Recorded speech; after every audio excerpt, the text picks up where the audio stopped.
रामायण भगवान श्री राम की कहानी है, लेकिन अगर इसमें रावण का उल्लेख ना हो तो ये कहानी अधूरी है। राम ने अपनी पत्नी सीता के अपहरण के बाद युद्ध में रावण का अंत कर दिया था। रावण के अंत के साथ ही रामायण का महाकाव्य समाप्त हो जाता है, लेकिन बहुत ही कम लोग जानते हैं कि केवल सीता के अपहरण की वजह से ही रावण का अंत नहीं हुआ था, बल्कि इसके पीछे उस पर लगे 6 श्राप भी थे।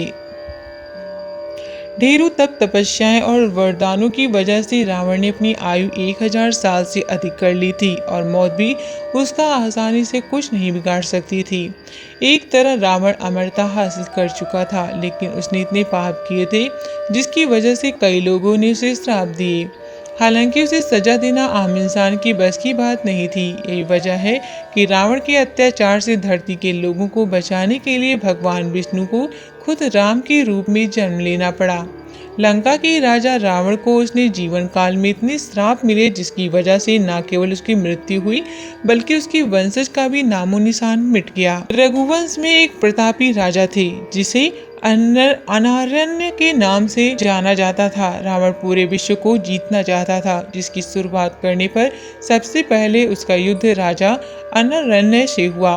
उनके बीच लंबे वक्त तक भयंकर युद्ध चला। हालांकि राजा अनारण्य ने इस युद्ध में अपनी जान गंवा दी, लेकिन उन्होंने मरने से पहले रावण को श्राप दिया कि उसका अंत अनारण्य के वंश में जन्म लेने वाले एक व्यक्ति द्वारा किया जाएगा। भगवान राम का अनारण्य वंश में जन्म हुआ और उन्होंने रावण का वध किया। एक बार रावण भगवान शिव से मिलने कैलाश पर्वत गया। रावण भगवान शिव का परम भक्त था, लेकिन कैलाश में वो शिव के रक्षक नंदी बैल का उपहास करने लगा। नंदी कोई सामान्य बैल नहीं था, बल्कि उसके पास कई शक्तियां थीं।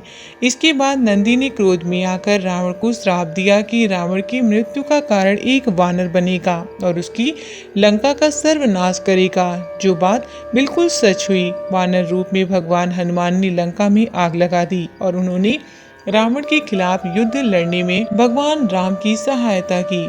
वहीं एक बार रावण अपने पुष्पक विमान से यात्रा कर रहा था, तब रास्ते में उसने एक सुंदर महिला को भगवान विष्णु की पूजा करते देखा।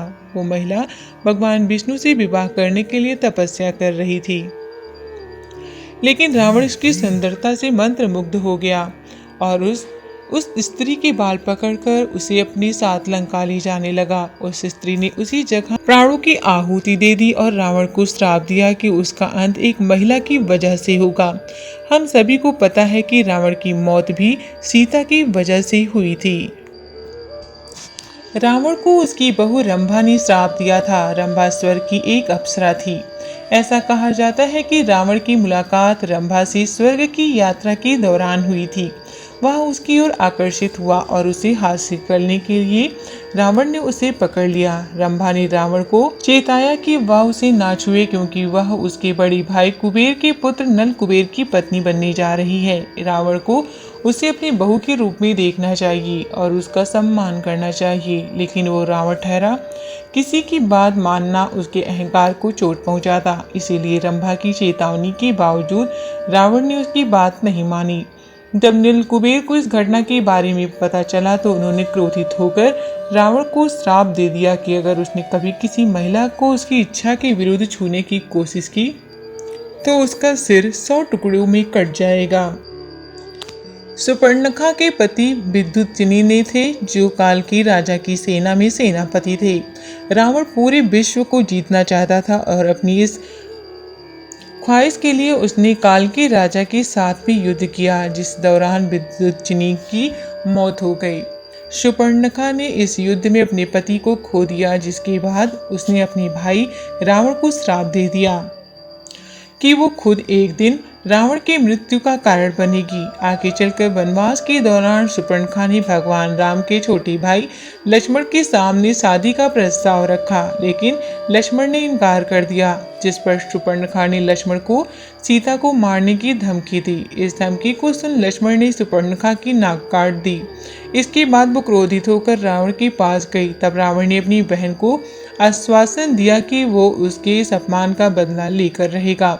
रावण ने इसके बाद सीता का अपहरण किया। ऐसा माना जाता है कि सुपर्णखा ने रावण से अपने पति के वध का बदला लेने के लिए ये सब किया, हालांकि इसके कोई साक्ष्य नहीं मिलते।